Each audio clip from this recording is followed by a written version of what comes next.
Hi, everyone. My name is Tamara Allen, and I'm the co founder and board president of BIAC Community Initiatives. We are a nonprofit that seeks to provide empowering resources, skills based training, education, and programming that helps to cultivate and execute solution centered unifying initiatives, collaborative partnerships, and community connections that help to strengthen the lives of diverse families, communities, and individuals. We want to thank you for joining us and welcome you to Flash Talk Live. These talks are to give you an opportunity to learn more about our partners, programs, and people. So please feel free to reach out to us with any questions that you may have. Our guests today are Consuela Hendricks and Angela Lynn of People Matter. Thank you for joining us, ladies. How are you? Doing good. Awesome. It's Monday? So, how's your week so far, or your day's been going? Oh, my day's been going good. Does it feel like Monday? Like seriously? Oh, Mondays are my half days, so I don't do Oh, Mondays like Garfield. that's awesome because like my day has been filled with meetings like back to back. I've been up since like 6 o'clock. I have no idea how I'm functioning right now. How about you, Angela? Oh, I've just been hitting the ground running, talking to people. I was at UIC canvassing students who are all really, really nice compared to community members. So, yeah. Yeah, that's awesome. I love that you guys are out there amongst the people, and that goes along with your name, right? People Matter.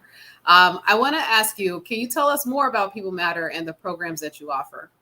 Consuela? Yeah, definitely. So people matter. So basically the programs we offer, we have our community language class, which is teaches like Cantonese and English.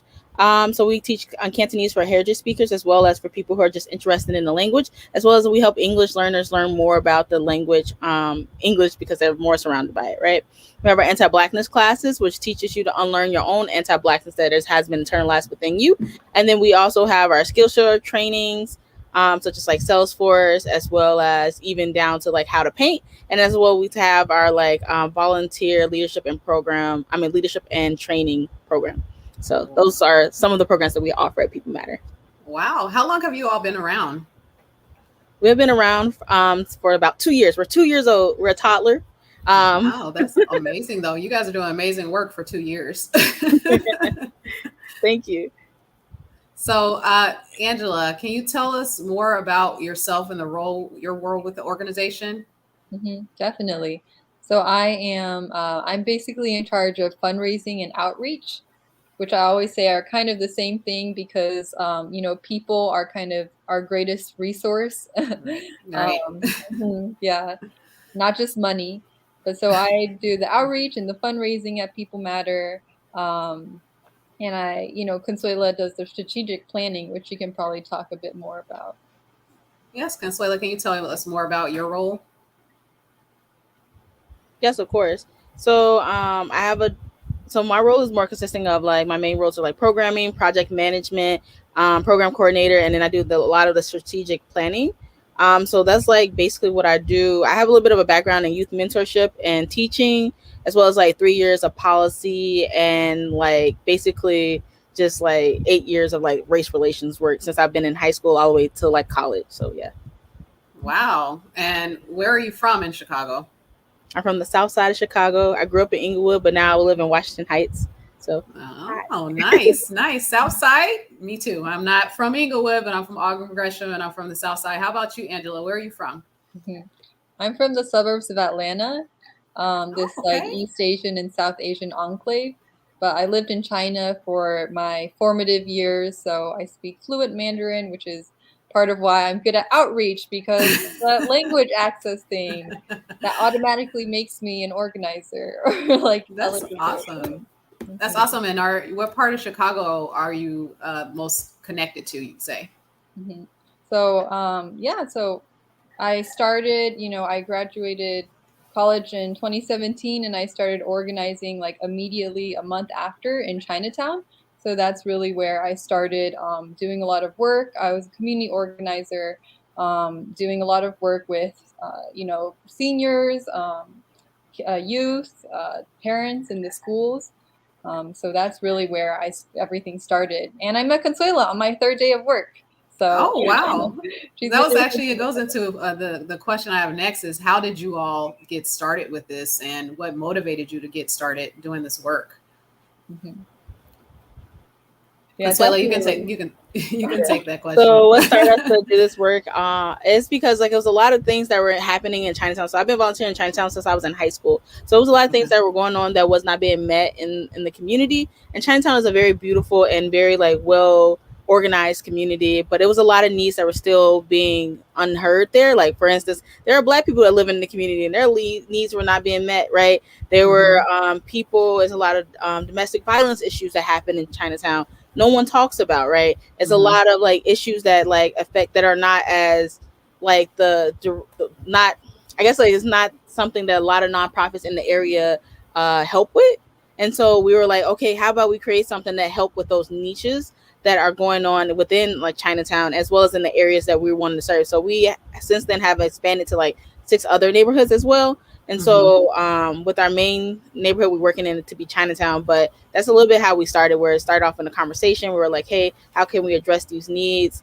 We keep having meeting with people who have these issues. And so we just decided to start a nonprofit that was going to basically meet the needs that people are not dealing with, right? Because people what matter. That's why. That's an amazing name. Did you guys work together to come up with that? I'm branding. I So work at Angela, what do you think? Did you guys how did you guys come up with this name? Well, Consuela came up with the name as well as our mission statement, which is to uplift, unearth, and untether people. So, Wow. mhm. I love that. That means you're pushing people to actually work and see themselves and kind of breaking down issues. I love that. That's so important, especially now. Um, I'm just going to ask you this. So, what is one thing that you have learned about the people that you've served? Maybe you didn't know until you started doing the work. I'd love for both of you to answer this question, but we can start with Angela first. Yeah, so there's a lot that I learned. I mean, I'm from like the suburbs, right? So it's like this enclave that is more like middle upper class. So I Hmm. really bought into the model minority narrative, and I was very much like, oh, Asians get good grades and things like that when I first started in 2017. Had all these like stereotypes that I believed that were told to me growing up, and then Hmm. working in Chinatown, which is a majority low income immigrant community, a haven for immigrants. I basically really had to interrogate my own identity and what Chineseness meant. Um, and I just like learned so much about even Chinatown. Like the more you learn, I learned about the different waves of immigrants. So the Taishanese in the 1800s, and then the Cantonese who came later from Guangzhou, Hmm. and then the people from Hong Kong who came, as well as Black folks who came in the 60s, or had an influx, as well as Chinatown used to be a Black neighborhood. And so all these things, like all these preconceptions that I had, got torn down bit by bit, like as I started working in the community. Wow. So mhm, a That's lot. amazing. And how about you, Consuela? Because I want to dig a little deeper into some of the things you guys were saying right here. Definitely. So I guess like some ways that I like some work that I've been doing now that I haven't really expected to do is a little bit of I don't know. I guess like when we first started, I thought of doing a little bit of race relations work, but then our whole organization turned into doing a lot more race relation work, and it's because I never realized the need in the community as well as the need in many other communities, even the Black community, on like how it's important for us to work on our own anti-blackness. Because when we talk Hmm. about anti-racism, we only focuses on like they focus on all people of color, but the root of racism is definitely like anti-blackness, and then the other root of it is xenophobia, right? And then the Hmm. other root of it is capitalism. So it's just like these three roots that make up racism, right? And unpacking that with people and having conversations around it, because it's a lot of stuff that's rooted in like classism as well as xenophobia as well as anti-blackness. And so we can't start anywhere with unpacking anybody else's racism or that's happening without unpacking anti-blackness. And I think that that's something that I realized while working in Chinatown and working with so many different groups of people, and as well as exploring my own Black identity in these majority non-Black spaces. That's Yeah, and amazing. I I was like, go ahead, also, Angela.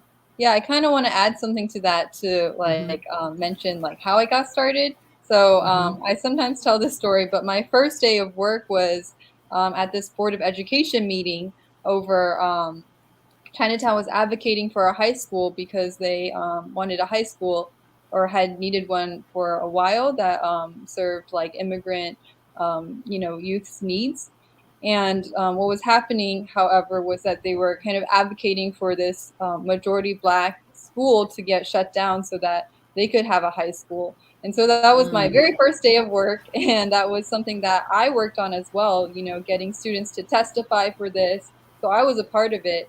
But it was, Wow. it was a very, very racist plan. And it was something that was, that was the only option that CPS was giving the community. But, I think that a lot of, like, there was just so many, I think it was built on top of like a foundation of like the Chinese community, Chinese folks and Black folks not talking, and community organizations not talking, and just this lack of communication that has, frankly, like never really existed. It has existed in small ways, but not in a way that would be able to be mobilized during this like very intense situation where students are being displaced. So that was the anti-Blackness is very strong. It's we deal with it every day, and we try to bridge that. And Consuela has really taught me a lot about that as well, because she's been here for so much longer working on these issues. Wow, I can only imagine the kinds of conversations that you all have together. One of my business partners is Latina, and we tend to have a lot of very strong conversations that kind of push the envelope about race and racism and things like that. The monolith conversation comes up quite often. So I really am intrigued. You guys have mentioned 3 in special terms: xenophobia, right? We've also talked about anti-racism, and one other. What was the other one you stated, so I can be sure I got it? Capitalism. So if you could, surmise and how you define that, this is going to segue obviously into some other things that are coming up, right? I would love to hear, how would you define these terms from your perspective? Definitely. So we teach about anti-Blackness, not necessarily anti-racism, but it is an umbrella underneath anti-racism, right? And anti-Blackness we define as racism that specifically happens to Black people, right?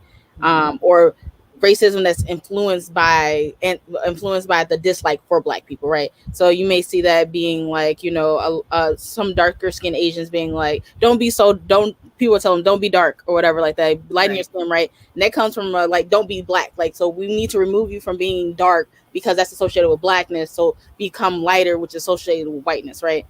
Capitalism, because many people of color who were, depending on how we were racialized, like many darker skinned people of color, how we were racialized was built off of capitalism, right? Even people of color in general actually is built off of capitalism, right? If we talk about East Asians, they were built the way East Asians were racialized. It was more around like trade and business. And when the Europeans couldn't get what they want from the East Asian, like specifically China or Japan, they were like, F you guys, we're gonna like basically call you yellow, and you guys are our enemy number one for not doing business deals. But when we talk about Black people, right, Black people and darker skin, like people such as darker skin Asians, such as like Indian folks, they were seen as cattle, or they were seen as like domesticated animals, right, or people that needed to be taught and have dominion over, right? And so then they were forced to be, or we were forced to be, and put into like enslavement or into captivity to do and to work on the land, right, which was brought in a lot of capital. So that was justified not to pay us, right? So we didn't deserve to be paid. As well as even when we talk about Native American land and how it was taken over, right? Like how people were just like ravaging the land and like taking over those spaces. Yeah, so that's like when I'm talking about capitalism, and I don't necessarily didn't define that, but capitalism being like, using human bodies for capital, basically, right? And using people of color bodies for capitalism, and that's why basically racism was built on that, right? Using people of color bodies for capitalism, where white people profited off of that, right? Whoever was a person of color didn't necessarily profit off of their body as much as a white person would. And then we have like xenophobia, which is like, once they're done using us, right, people of color, go back to your country, or you don't have rights here. And it's an easier way to take away our rights and our citizenship, as well as like citizenship is a great tool to even like to like take away people's rights, right? Because Black people just recently got citizenship in a country that we've been here for over 400 years, right? Mm-hmm. And that's Black Americans specifically from chattel slavery. But even that is like very ridiculous, right? Native Americans didn't have citizenship in this country for a while as well, right? And so xenophobia and citizenship has been used as a way and as a tool, even to this very day, to take away people's rights and to continuously exploit them through capitalism.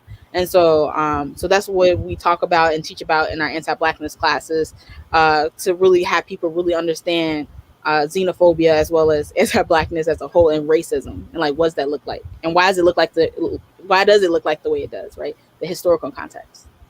That's amazing. That's really good explanation. Not easy to do, so I have to commend you on that. I do wonder, so I understand that most of your work would you say that it's mostly centered around Black and Asian community, or do you guys expand beyond that? And I'm asking this question specifically because this month is Latinx Heritage Month, or Hispanic Heritage Month. Is obviously a big conversation about which is appropriate, but we recognize both. How do you guys align with the Latinx community with your work? Maybe Angela, you could speak, or Consuela, whichever prefers to do this, because I'm not sure who feels comfortable. Oh, I've been talking too much, but I might pass it to Angela afterwards. But our first workshop we did was for a predominantly Latinx organization. We do a lot of like community workshops with Latinx organizations. We also have like one that's specifically for Latinx folks, right? That talks about like South America and how South America was racialized, and how South America was holding on to this own anti-Blackness to its current day. So a lot of our workshops actually is like with like Latinx folks, as well as like a lot of our classes are filled with like Latinx folks, as well as like non-white, as well as white, non-Latino white folks. So that's mostly the majority of our class, but I pass it to Angela if she wants to add on. Okay. Yeah, so I mean, the 7 neighborhoods that we currently work in are Armour Square, Chinatown, Bridgeport, Bronzeville, Douglas, McKinley Park, and Pilsen. So it really is like a mix of, Chinese, Black, Latinx people, or, So, yeah, I mean, I think it's because the thing is, like, so many communities of color, like low-income communities of color in Chicago, like they use the same hospitals, like Mercy Hospital, or they go to the same schools. Like we have Kelly High School, or, Phillips and Tilden. And so a lot of communities are just so tied together. Maybe they work at each other's restaurants, or, nonprofits. And so I think it's really, we really do work that I think we try to like have work that's specifically for groups, because some groups do things very specific to them, but we also try to do things that, help everyone and also brings everyone together, because some things you can't do without everyone. True. That's very true. So this actually segues into your upcoming program. So can you tell me more about some of the programs that you're doing? We're going to be, working collaboratively with you on some of the things and pushing forth your message about the classes that you have. And we're so excited. And this is a great opportunity to talk about our new partnership, because what BIAC Community Initiatives is really about is that we're not trying to be the organization that does everything. We understand that there are people out here doing amazing work, and we do not have to do everything. We should align and partner and figure out ways that we can collaborate and share each other's stories and messages as much as possible. So I really appreciate both of you all being here and having this conversation with us. But I would love to hear more about the programs that you have upcoming. Can you tell us more about that, Consuela? Definitely. So we have our upcoming anti-Blackness classes. So we're going to have like different kinds, right? So we have our one that's just 101, just open up to everyone. Then we have our anti-Blackness for people of color, and then we have our anti-Blackness class for Black folks only. So it's like for Black people to unpack their own anti-Blackness internally, because that's like a different experience.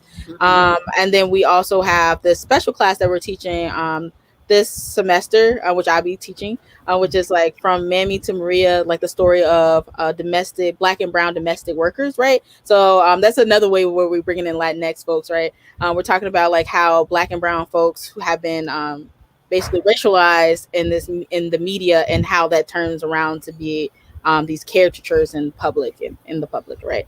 And so those are some of the classes in the upcoming programming we have. We have our workforce development month ending on Saturday, so we have our workforce summit. So if anyone interested, please contact us if you're interested in joining our workforce summit, where we're just going to learn about different school skills and soft skills that people can be working on. So other than that, pass back to you. Awesome. I love that. So I appreciate all that you're doing, and I'm definitely excited to partner with you guys and just share this message and get as many people signed up for those classes as much as possible. Can you tell us more about the fee structure for some of those? If you guys remember, if you don't, we'll send it out as a follow-up and let people know about it. Do you have that by chance? If not, we can definitely share it another time. Oops. Yeah, I'm trying to look it up right now, but I do know that just on the top of my head. Well, yeah, go ahead. Oh yeah, so the general price is $150. It's an 8-week program and it's 2 hours a week. Then we have like a $30 community price if you are a person of color who lives in the 7 communities I listed earlier: Chinatown, Bridgeport, Armour Square, Bronzeville, Douglas, Hilly Park, and Portland. And we also have, like a volunteer price for volunteers and also students. If you self-identify as a student, grad student, undergrad works, and also scholarships. So we try to make it as accessible as possible. Also, for the Black students, it's free because we're not going to charge you all for learning about your history. That's awesome. So I really, this is awesome. We're going to actually send out information about this to our listserv and also share it through our social media. And we want to get the word out as much as possible about these classes. And we're going to actually have a conversation, a deeper dive about anti-Blackness very soon, which we hope that one of you at least will join us for that. And we have a few minutes left. I just want to ask you, what are some words of wisdom that each one of you would share with someone who may be on their anti-Blackness or xenophobia or anti-racist journey? Angela, would you like to start? Yeah, I can start. So I would just start by saying that like most everyone in the world, probably 99.9% of people are racist, are anti-Black specifically, and that's sort of a philosophy that we use. And so it's okay because, everyone's doing it. And it's just about unlearning our anti-Blackness and working better. So I think people don't want to feel like a bad person, but if everyone has anti-Blackness within them, then then it's just okay. Just do the work and you'll be okay. And yeah. Thank you. All right. So Consuela? I would say don't value your emotions over, I know that sounds kind of harsh, but don't value your emotions over the people who are impacted. And I think that comes up a lot, especially in like non-Black spaces, or like especially in white only spaces, right? Where folks are just like valuing their emotions. Like, I feel uncomfortable that I'm having to talk about racism, right? But imagine how uncomfortable it is for a Black person to be in all white space, or how it is for a person that is like non-white in general to be in all white spaces, right? And so I just think that that's something that like we can't value our own comfortability as allies over the impact that people that we're supporting are going through. And I think that that's something that has to be, unlearned, as well as we are unlearning our anti-Blackness journey, as well as anti-racism journey, as well anti-capitalism, anti-classism, etc. Absolutely. There's a lot of anti going on. We got to get through all that, right? We have to laugh at ourselves sometimes. The constructs that we've made in this country to keep us from being one human race together in some capacity and working together. It's like we have a lot that we have to endure, we have to break through and be willing to do. It's like you have to be willing to accept and acknowledge where we are and who we are and what we've, internationally to, just here in our own lands, what are we impacting and what have we done to ourselves. And I really appreciate, I totally understand the hard work that you're doing, the emotional work that it takes, endurance it takes to actually do this.